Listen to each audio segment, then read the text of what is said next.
Emmanuel vous demande, on a peu entendu les propositions du nouveau centre sur les retraites. Soutenez-vous pleinement le projet du gouvernement, comme le laisse entendre votre vote à l'Assemblée, enfin le vote de vos députés, ou est-ce que vous avez aussi des bémols à mettre sur ce projet? Nous soutenons le projet parce que c'est un projet absolument nécessaire.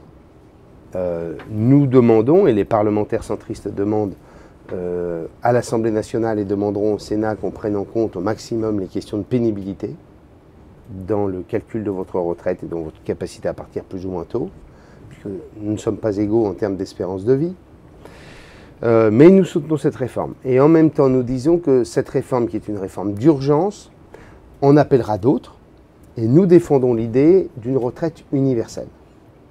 Nous défendons le modèle qu'en général on appelle le modèle suédois, c'est-à-dire le modèle du compte notionnel, c'est-à-dire un compte personnel que dont chacun dispose, qui impose deux choses, qui impose bien entendu que ce système de retraite soit universel, c'est-à-dire à peu près que nous ayons tous le même régime de retraite, ce qui donne un immense avantage.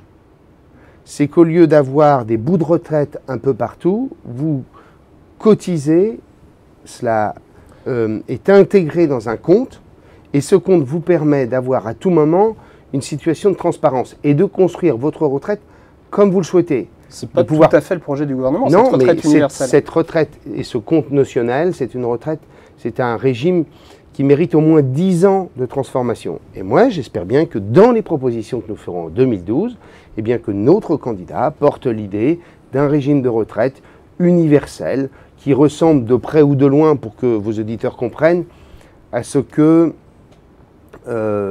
qu'il existe au titre des régimes de retraite complémentaires. Voilà.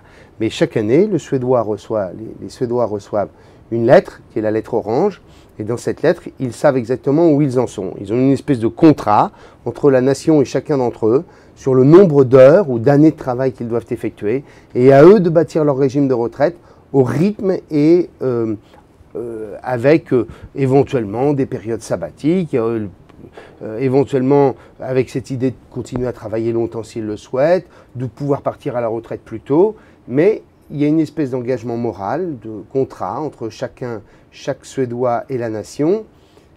Ça impose simplement une chose, c'est une évolution progressive, une convergence progressive de l'ensemble des régimes de retraite vers un système universel.